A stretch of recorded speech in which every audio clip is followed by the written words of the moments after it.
There I am. Why am I over there? Why am I over there? Hey guys, why is my thing all weird? How do I put myself in? There we go. Hey guys, do I sound better? I feel better. Man, last week was wild. I was coughing, sneezing, all sorts of, it was wild. And I'm sorry to put you through all that. I was trying to motor through it and it was hard. And if it was hard for me, I'm sure it was hard for you to watch. So appreciate all that. You guys were troopers and I'm grateful for all of you. So in the midst of all that sicky crap, in the midst of all that, life goes on, and so does the market, and so does the moving process, so does the relocation process for a lot of people that are moving here. So I wanted to make sure I stay consistent with what you guys have going on, so I can give you the most up to date information, so you can make the best decisions for yourself, right? And Derek, hey, good evening. Hey, good to see you. I remember from you from last week. Yeah. Um, and just so you know, too, you'll still hear a little bit of nasally stuff, but man, it's way different than it was before. I can actually have conversation at this point now. So, doing great. So, anyway, but life goes on. The market's moving, and it's very interesting right now. And I think based on the title of my video thumbnail and just the video in general, you might be saying, okay, well, what's making this market so weird right now? And I'm not saying I'm concerned. I'm definitely watching what's happening because the most, oh, hey, what's up? Doing good. Hey, I'll tell you a lot about not just Virginia Beach, but there's a lot of interesting things going on this I think most recently last couple of weeks. But um, what I found is last week I was watching the prices, demand, how many buyers, all that stuff to get an assessment of what was really going on with pricing. Because last week and even the last couple of weeks, we're going into June, and June is not necessarily the same type of market as April or May, but it definitely still has some juice to it compared to like August, which I've always said is one of the slowest months of the year because of school being out and school starting again. Usually people don't usually go out of their way to buy as much in August, late August into September or mid to late August because they already want to have that stuff decided before school starts. So that leads to, June still is in the window of still pretty active, but I'm not seeing as many offers on houses. I'm not seeing as many showings on houses. I'm not seeing as much general activity. And there could be a lot of reasons as to why, but it's interesting because the data would indicate or imply that there is still a lot of demand for each house individually because there aren't a lot of houses on the market. And I've mentioned this so many times, and I can show you the stats, and I can share my screen. Um, where are we at? There we go. So you can see here's the chart for median sales price, but also I'm going to show you the chart for um, supply of inventory. And I've always said, hey, the lower the inventory is, the more demand or the fewer houses that there are, which generally leads to more demand in houses in general, right? Well, that's true as a general rule. What I've noticed though is you can see here 1.4 months. That's a very low number. You can see here a balanced market is anywhere from 5, 6, 7 months of inventory. And then again, that means the amount of months that it would take to sell all the houses that are on the market right now. And the less the amount of the lower the number, that means there's scarcity, right? And generally speaking, scarcity means more demand. Well, more demand per house because there's just less houses to choose from. That's still where we're at. In May, we're talking 1.4 months of inventory. That's not a lot. It's one of the lowest. I mean, again, lowest we've ever seen. Again, last 30 years or 20 years has been 0.9, 0.6 in 2021. That was the peak of inventory. We're still 1.4. I mean, again, normal, but pre 2020 was in that 4, 5, 6 range. You can see it ranging in that range 4, 5 right there. So that was a pretty healthy market at that point. So we're still way low. So why am I not getting many, either inquiries or people that are, the people like you can tell buyers are just not as convinced to make a move. And on the flip side, you still see houses that have multiple offers. So it's like you got two completely opposite things that somehow have to make sense because it's happening. The reality is there are some houses that are getting multiple offers, and there are some that are sitting. And those houses that are sitting, some of them would not have sat 3 months ago. They would have been gone, in the first weekend or whatever. They're sitting. So what's going on? Well, I have a few thoughts, and go back to your comments there. Hey, Bill. Um, yeah, thank you very much. Appreciate that. So so I have some thoughts, and part of the reasoning I feel is just because you have less supply does not mean that all of a sudden there's automatic built-in demand, right? It can, and there's a better chance of there being more demand, but there are a lot of other factors that are coming up against that are making, I think, people very nervous. One of which is the new, geopolitical stuff going on across the world. That's a more recent thing, but what I'm seeing in my mind is there are each factor, whether it be high interest rates, the economy in general, tariffs, all these questions that people have about what, or maybe job relocations aren't happening as frequently. The jobs that they would have people would have been relocated for are delayed. Those types of things. There's lots of things that can create stagnation or hesitancy with people buying. But then as you add each thing, it can just add one more thing to this general greater lack of demand or hesitancy. But there are still people that want to buy houses, right? And so those people go after often the same houses. And what are those people? Those people are thinking, hey, if I'm going to buy right now, I want it to be the best. I don't want to just settle for a 6 out of 10 house. I want the best house for what I'm paying for. Probably because of my this concern about the market in general, but also because of rates are still pretty high relative, and the prices haven't gone down. They're still going up, generally speaking, trending upward.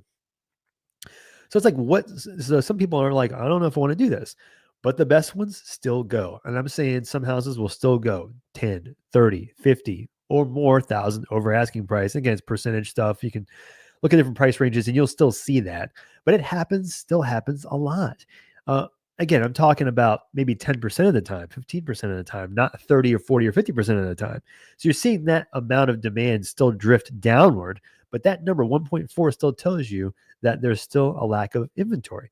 So what is going to happen in my mind that could change that? Well, two things are going to also be competing. I think, let me go back and change. Where is the This is fun. You can see there's a graph here that charts the mortgage rates over time. This is just a fun thing to look at. And it's shot up. You see where it shot up? And that's where, I mean, man, things got way more expensive. Anyways, I just thought it was fun. I just noticed that for the first time. But anyways, what are we talking? Where is the median sales price? There we go.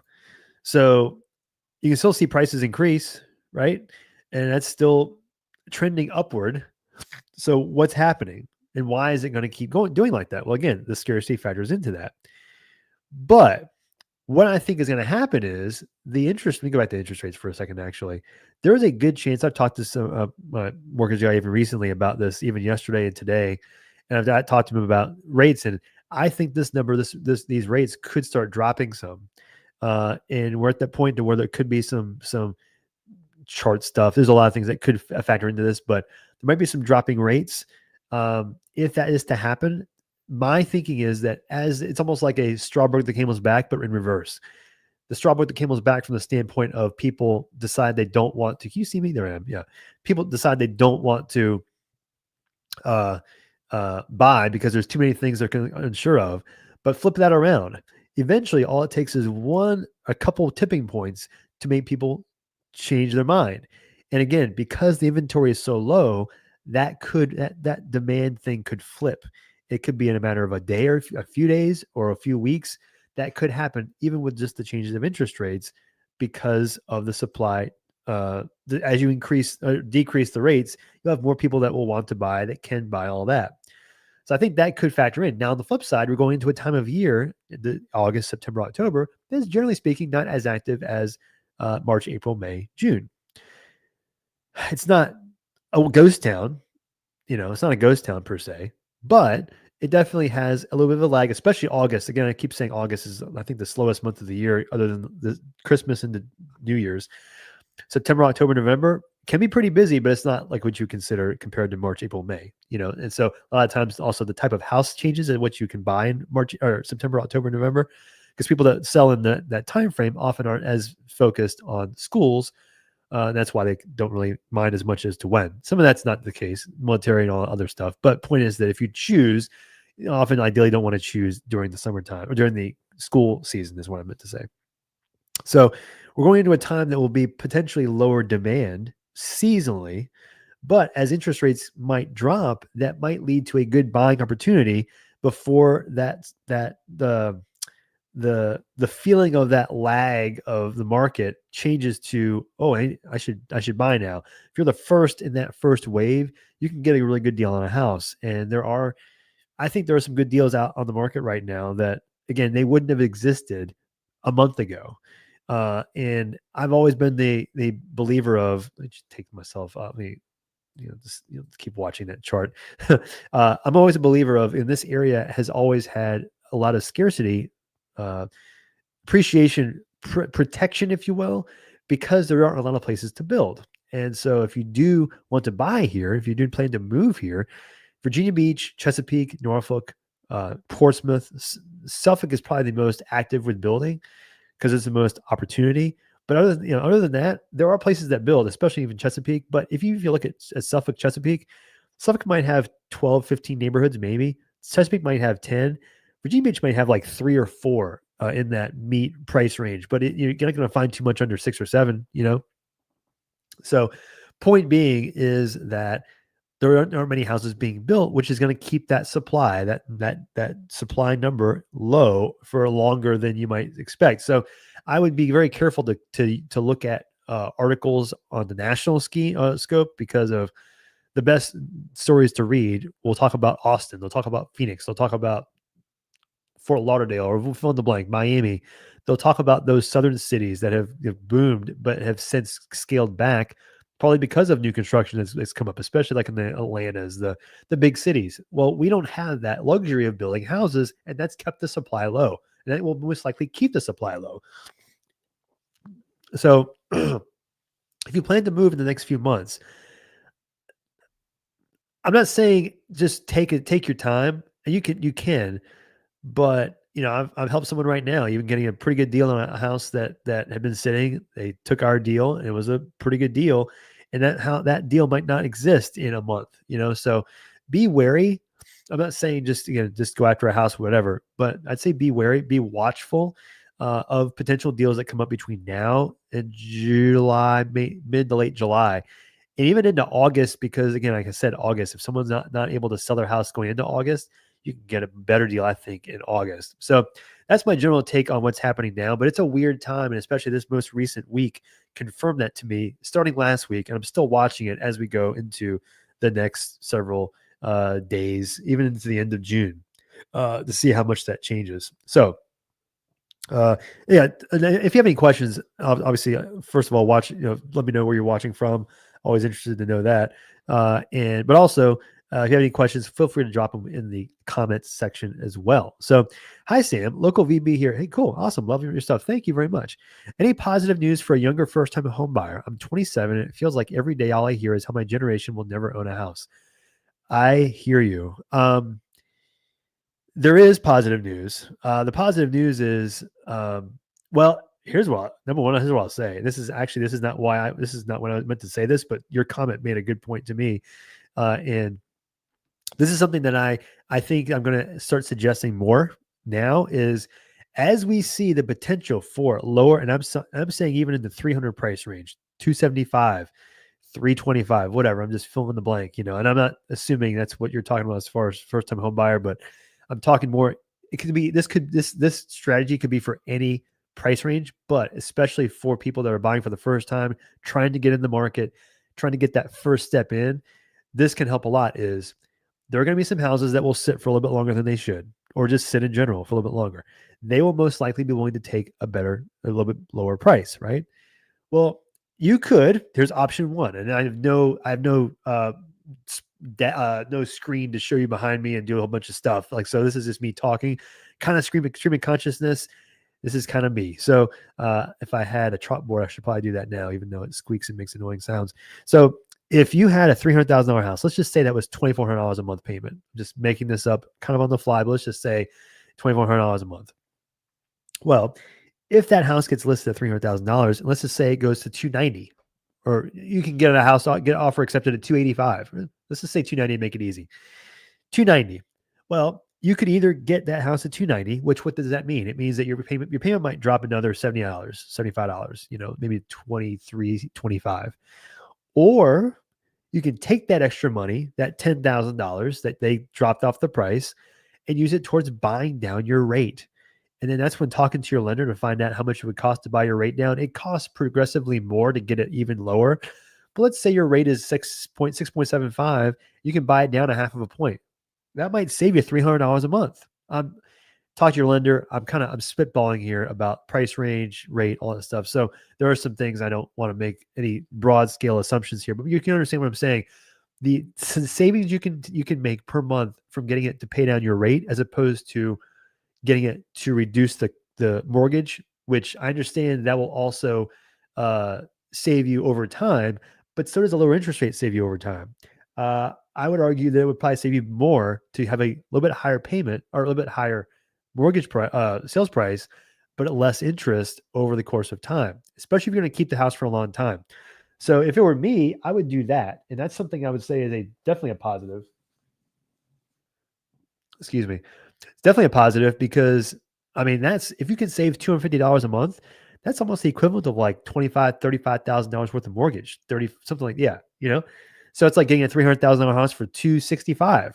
Now we're talking. Now you can do that same thing in different price ranges. It could be $1 million, $2 million, or $350 or whatever, I'm definitely going to start looking into that as a possibility because I do think if you plan to keep your house, that would be a good idea to do. Now, again, if you don't keep your house for, a few years, it might be better just to drop the sales price. So it depends on the situation. But if you plan on keeping that house, and that's why, especially with first-time home buyers, keeping it as a rental property is a huge help. And getting that payment as low as possible would be fantastic. And also helps you get into the market earlier. Hope that makes sense. And I think that is one thing I think that would be good news just because of how the market is now. There's a better chance of that happening. Now, as we get lower in price, there's less of a chance because the demand is higher in lower price ranges, but still, that is still possible. And I would keep that in mind for what you're talking about in for buying for the first time, especially if you plan on keeping the house for a long time because you maximize the savings as you go, Trying to rent in Salem area, like 2.5% vacancy rate, sorry. Circa 2021 with those interest rates. Tough to find something to use to wait for our house to sell. Trying to rent in Salem area, like 2.5% vacancy rates. Tough to find. Oh, yeah, I get it. Sorry, yeah. I understand. Yes, it's hard to find something to wait. Yeah, I get it. It is hard. I found the best options. I don't know if these are the best monetarily options. I've been telling a lot of people that are moving here, that I'm helping people move here, are number one is corporate rentals that are fully furnished. That's one, not always the best, most ideal, and they're more expensive, but they can be available, which is a great thing right now. Obviously Airbnb, if you can get the right person. The main thing is any place where you can talk to an owner and not have to deal with agents. I'm not a rental agent, but agents, they're a what do you call it? A conduit or a protection mechanism, for their tenant or the landlord. But hey, if I'm working with a buyer that wants to rent a house, hey, talk to them specifically because you can go straight to them and they might give you a better deal or give you kind of a, hey, I know you're only be needing it for 4 months or whatever. I'll give you a deal on the length of the lease or whatever. So Zillow Rentals is a great option for that. And corporate rentals, another option for that.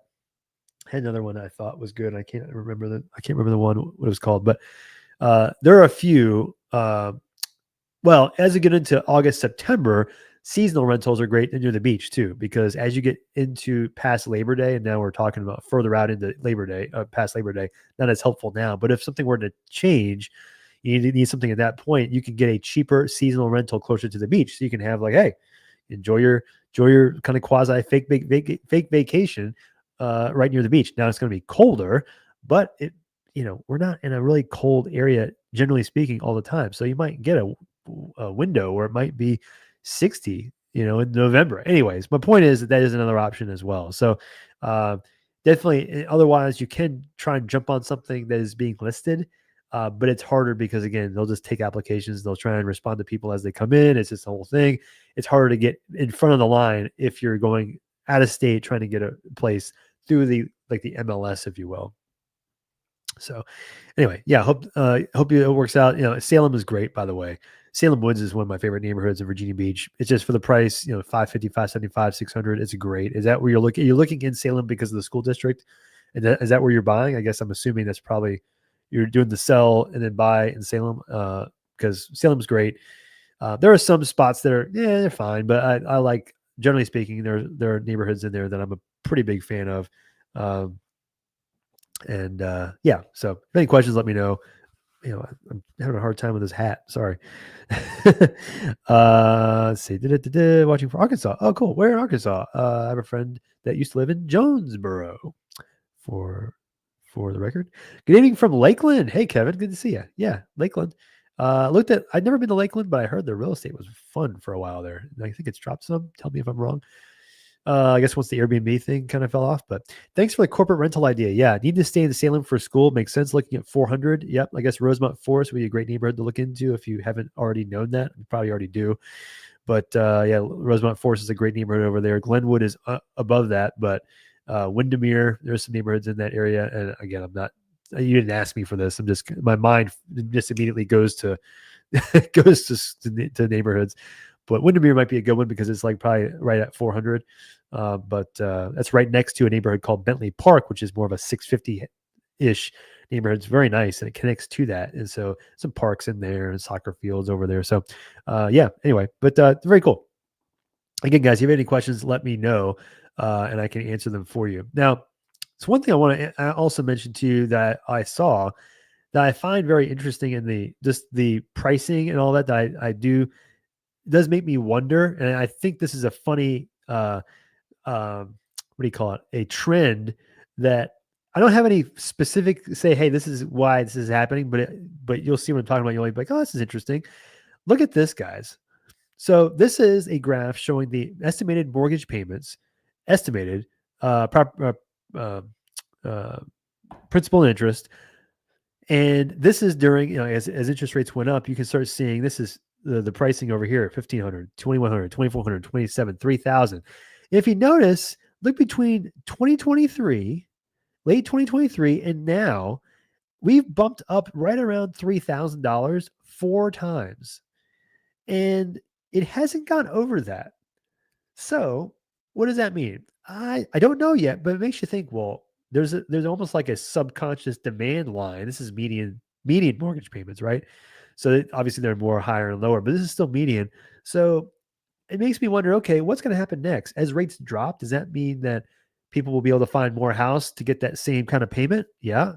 I also think that, as inflation, I think there's a little bit of an inflationary element dynamic going on right now too, where I think the market is going to start trending upward in a more inflationary range, meaning like 3% as opposed to 5, 6, 7%. Hey, I was like, along I-30 South Little Rock. Very cool. You're welcome for the neighborhood names.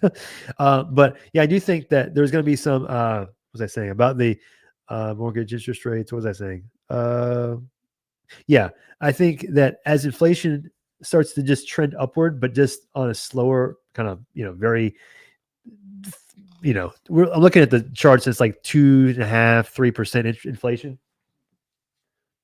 That's going to lead to, I think, more of a steady increase, unless something else happens market wise that will drastically change that. And again, this is what's so funny about our market is you'll see houses that sit for a while, but you'll see houses that go quickly. Those houses that go quickly are becoming the new comps. So even a house that sells for 625 in a 600 neighborhood, that can become a new comp that can make everybody else try and go for 605, 610, right? Or whatever, fill in the blank number.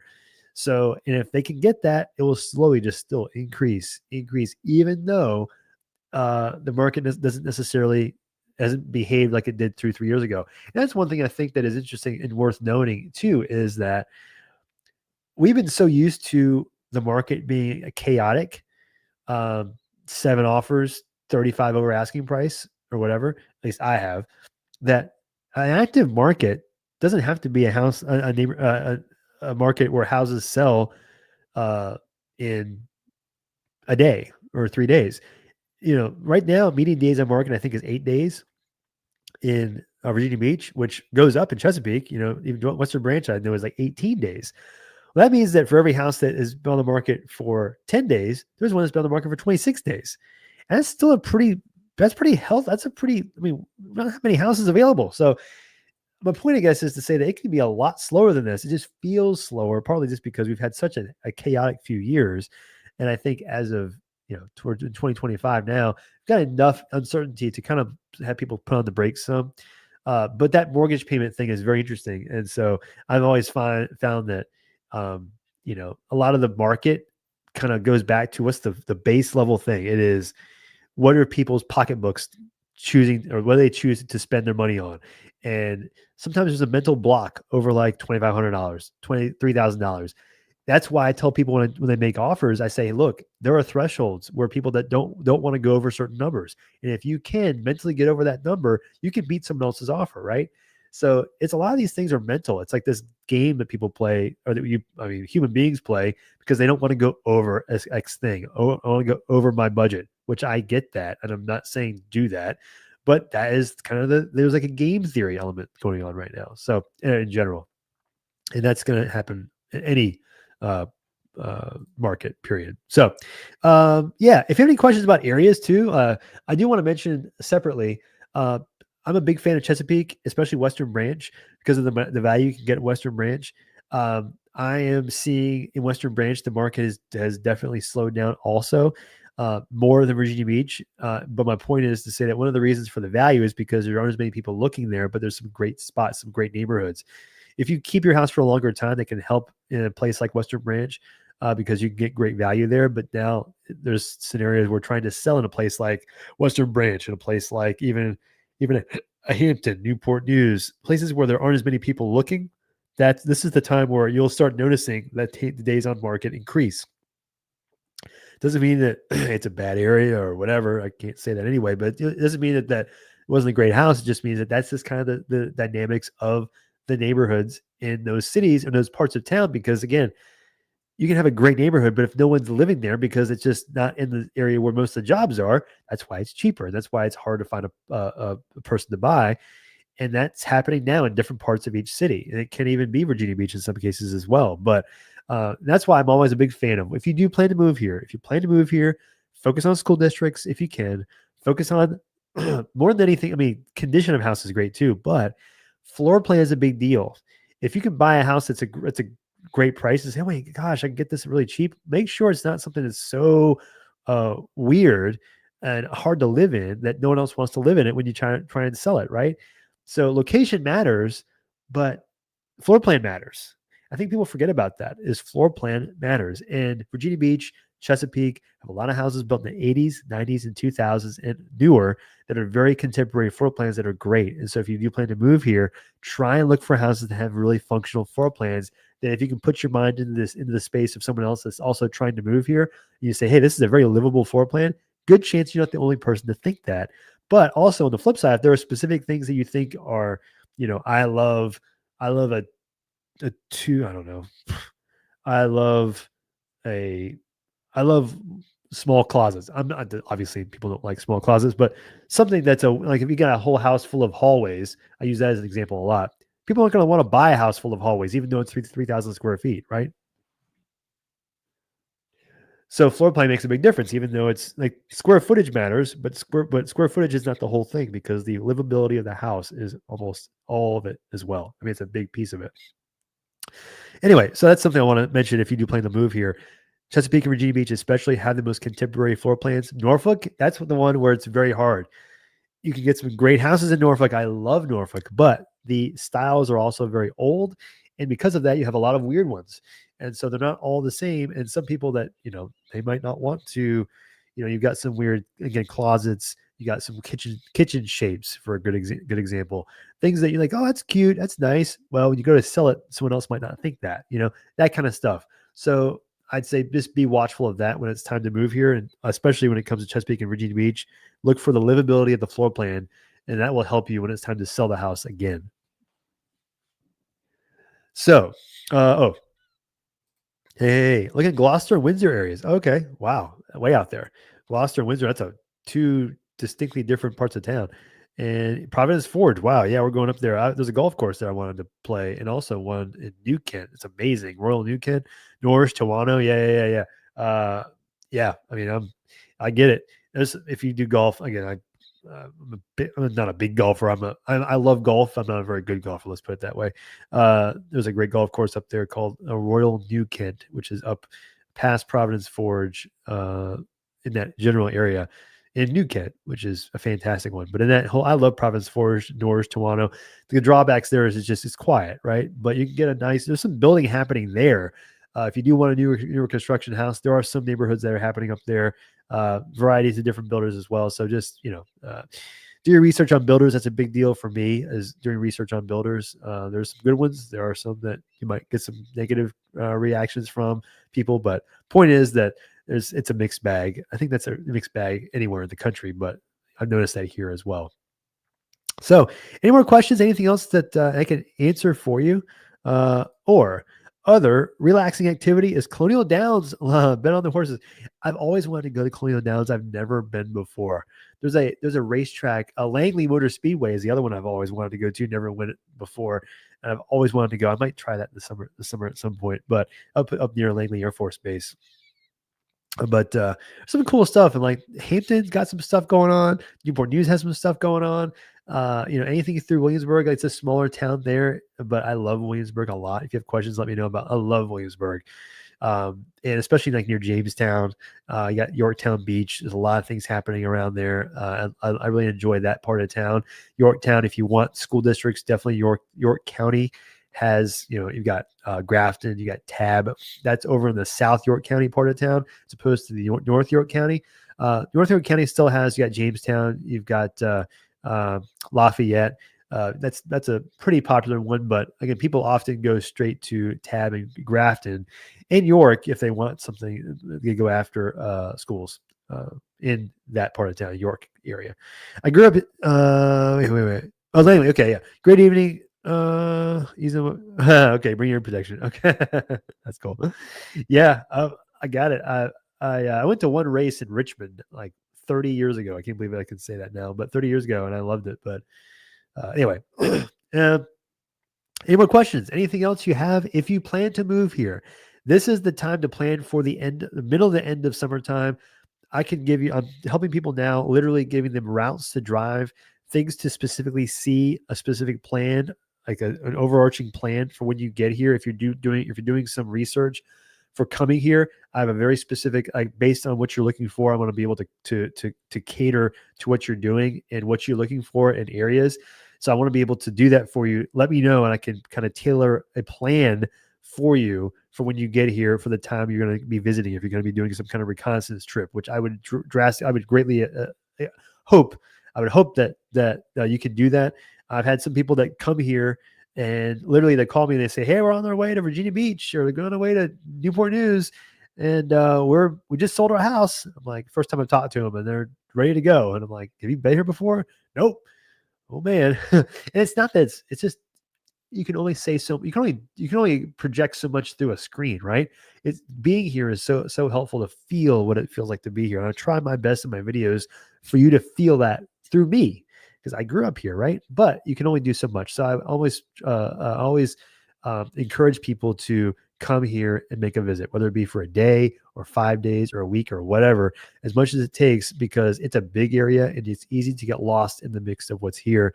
So I want to be able to help create a plan for you to do and see different things while you're here, that I think will help shape what might be best, or might help you to make a decision for moving here or where to move in general. So let me know if you have any questions about that. And I'll also, folks coming to the area this first time, we got it all here. Something for everybody, racing to golf. That's true. I agree with that. Not a lot of everything. I wish we had the NFL. I would say that's the one thing I wish we had, but otherwise a lot. Yeah, theme parks, water park. Yep. Ocean Breeze. We got Busch Gardens in Williamsburg. Like all kind. It's great. Ocean. What's the one next to it? Busch Gardens and Water Country USA. So yeah, there's a lot here. I love it here, and I love talking about it. As you can probably, hopefully tell at this point, what I like to do is talk about the area. I love living here. I've been here my whole life. I've never moved anywhere outside of the Hampton Roads area. I moved several times, but all in the same area. So here's my phone number. You can call me. You can text me if you have questions, and I'll do my best to answer ASAP. Especially texting. I can hopefully do that like pretty quickly. You can call me, text me, whatever. Email me as well. And I'll answer back as if you have questions. If you plan on moving here and relocating here, let me know as soon as you can, and I will start planning a plan for you for when you make that trip or those trips here. Hey, Derek. Yeah, thanks again for you're welcome, Derek. Thanks for watching. Appreciate your support. Thanks for supporting me through the sniffles, for sure. KG, Kevin Durant, Kevin Garnett. Any thoughts on Landhaven? Yeah, I got a lot of thoughts on Landhaven. Now, if you mean Landhaven Mall, it's the only mall that's really left, the main mall that's left. But Landhaven, the area, the main thing I'd say to be wary of is the jet noise, because there's a surprising amount of jet noise relative to where you think the Oceana Naval Air Station is. But Landhaven in general, there's some great neighborhoods there. Chesapeake Colony is an area like in the 6, 7, 8 range, but then there's water access that's higher than that. But then there's also, even like Landhaven Woods, which is like the 425, 450 price range. Even 475, actually it's more 475 at this point. But that's a great neighborhood closer to the mall. Obviously Princess Anne Plaza over just east or west of the mall. Sorry, if you're looking at a map to the left of it. That's about, that's in the 350, 375, 425 price range. Same with Windsor Woods. I love that area if you count that as Landhaven. But I love Landhaven. It's very central. I'd say the jet noise is the one thing I'd be wary of. And also some of it is the houses in there, they're built in the time that you wouldn't be super blown away by the construction. Like in Princess Anne Plaza, you can get cheaper houses in there at $400, but they may feel a little bit kind of, if you keep them up well, they're fine. But if they aren't kept up well, you can kind of tell that they aren't a lot faster. But there are some spots that I'm not really a big fan of as you go around to the south part of the mall. It's okay. It's all right. But it's hit and miss in some places, but in general, I think it's a very central spot. And you can get off. There's an interstate exit, Landhaven exit that goes towards the beach and also towards, both directions, obviously. But being close to that's helpful. It's not as convenient of an exit ramp as others, but I still think it's pretty convenient. And it's pretty busy. I'd say it's probably the only other drawback is it's very busy. Landhaven Parkway is very busy. Congestion on that road is one of the busier ones. Landhaven, Independence Boulevard, Virginia Beach Boulevard, Indian River Road. There are several that congest a lot, and they're trying to work on that in some cases, and they're doing as good a job as I think as they can. I mean, it's been a whole lot better in the last 5 to 10 years than it has ever been. But it still is. It's still an area that was built in the 50s, the 60s, the 70s, and it's still trying to play catch up to all the growth that has happened around it, that has funneled into more cars, more people in an area that really has not had a chance to change the configuration of the roads at all. It's just maybe adding a lane or so here and there, but it can be kind of hard. Oh, General Booth, yeah, General Booth over towards closer to Dam Neck. Totally on that side. Absolutely. Yeah, I don't really consider that Landhaven personally, but yeah, you're right next to there. It makes total sense. Anything through there. General Booth, again, it's jet noise. That's the main thing that you start saying, okay, you start looking at house by neighborhood. How's the jet noise? And you can check that ACU's jet noise zone map to see exactly where the neighborhoods that we're talking about lie in that map. General Booth, I would be some great neighborhoods in General Booth. And that's a lot of newer construction on that side. The General Booth, Nemo Parkway, Red Mill Commons, Red Mill in general, that whole area closer to the beach, that side, Ocean Lakes, is very, very nice. And it's definitely in demand, and the school districts are in demand. It's a spot where you're paying more for a smaller house, but you're getting a spot that people are going after. So it's a different vibe. I think there it's just newer than Landhaven, like proper, if I'm going to say it proper, built more like in the 70s, a different feel. But I love Landhaven, and I just say the jet noise is the main thing that I would be most cautious of. KS, what do you think about Larry Moore lawns and Roosevelt Gardens? Good question. Yeah, Norfolk. So, fun fact: Bob Saget lived in Larry Moore lawns. Who knew? Who knew? He grew up in. He lived in Norfolk for a while. He lived in Larry Moore lawns for, I believe it was for a few years. I mean, he wasn't there for very, very long as a kid. But yeah, I think for price range, Larry Moore lawns, I would say we're talking 350, 375, 325. Like I'm a fan in that price range. it kind of reminds me a little bit of Princess Anne Plaza to a certain degree as far as the type of houses. You'll see more ranch style. Roosevelt Gardens, I like Livermore Lawns personally better, but it's, I guess, personal preference. But it's definitely a little bit cheaper. And there's some other spots in Norfolk that are great in that 300s price range, I think, too. Especially as you get it towards Bayview, closer to the Ocean View. But it's just different floor plans there, different styles of houses built in the 40s and not the 60s, 50s and 60s type of thing. But anyway, yeah, I would be, especially Larrymore Lawns. I would for the price. I'm a general fan. Former Navy, strange to say, but I enjoy the jet noise. I get it. I mean, I don't get it personally. I understand from hearing people that say that. I don't do well with the jet noise personally, but I know that there are people that love it or that don't pay attention to it. That's one thing, is a lot of people that move here don't think about it after it's all said and done. So, they ask, hey, how's the jet noise? You can say that, and they might say, oh, it's fine. And they blocked it out. They forgot that it was there. That happens a lot. I think when people move to an area and then live there for a while, they start shifting their mind set on different things. That does happen a lot with the jet noise in some places. Yes, sir. Great area for sure, but the traffic is a nightmare. Yeah, from Nemo Parkway all the way to Oceana. Yeah, that's true. That's true. There's some spots around Oceana that are a bit annoying. Sorry, I almost had a sneeze. First one of the night. I was kind of proud of myself. There's some one-way, or not one-way, but some merging spots near Nemo Parkway that are a bit annoying. Over towards Holland, there's some traffic there, but I would say it's still not as bad to me as compared to Landhaven personally. But yeah, it's I think still better than most places. But yeah, I could see why the traffic could be an issue, perspective wise, around Nemo, especially as you're going towards the base through General Booth. You got the base traffic. That's always going to be a thing. So yeah, I think that's it for this evening. If you have any more questions, again, I have my number here. Call me, text me, number one. Number two, you can also email me. There's my email address right there. Write that down if you want to. And then my website as well, ATL Atlanta, ATL Georgia. What we do for you? Yeah, so I love it, Atlanta. Big Braves fan. Where am I going? Where's my thing? There's my phone number. I did that already. Like Sam, don't do the same thing twice. Email address. There's my email address. Pretty easy, unless I guess I got a lot of Sam Salone. That's actually not super easy. And my email address, my website is the same, or my name.com. I've heard that recently real estate prices are declining in Texas and Florida and in other states. Have you noticed this in Virginia Beach? Yes, John, exactly. Great. I'm glad you mentioned that, because I mentioned that a little bit before, touched on it about the, excuse me.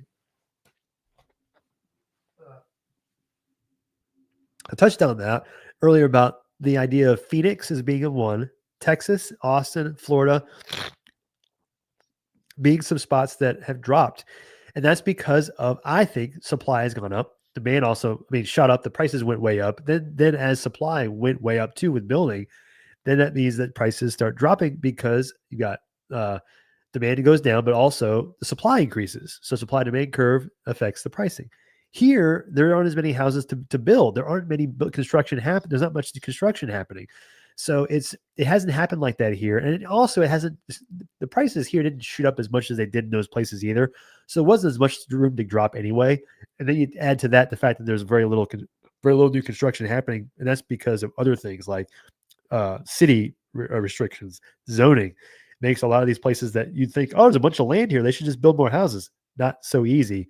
And so that keeps the supply low too here. So there's a lot of supply issues here still, keeping the supply in general of houses low, new construction amounts low. We just cut the prices still increasing.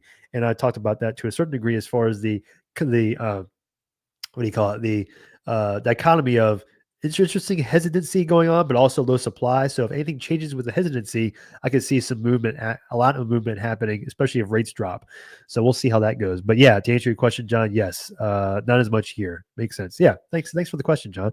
Norwich is building like crazy, huge developments. Yeah, probably it's still cheaper there too. Again, it's not as much going on there, but all I have to say is, yeah, a lot of stuff happening there. High end. Yeah, there's some great neighborhoods in Norwich, in Providence Forge, in Toronto. There's some great neighborhoods in the area, and so you can get more house for your money in that area. A house that would be $750 there would be $1 million in other parts of town.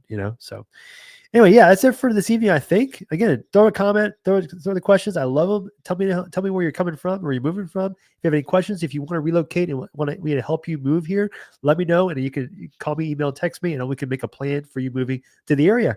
And that's it for this evening. And I will see you on the next video.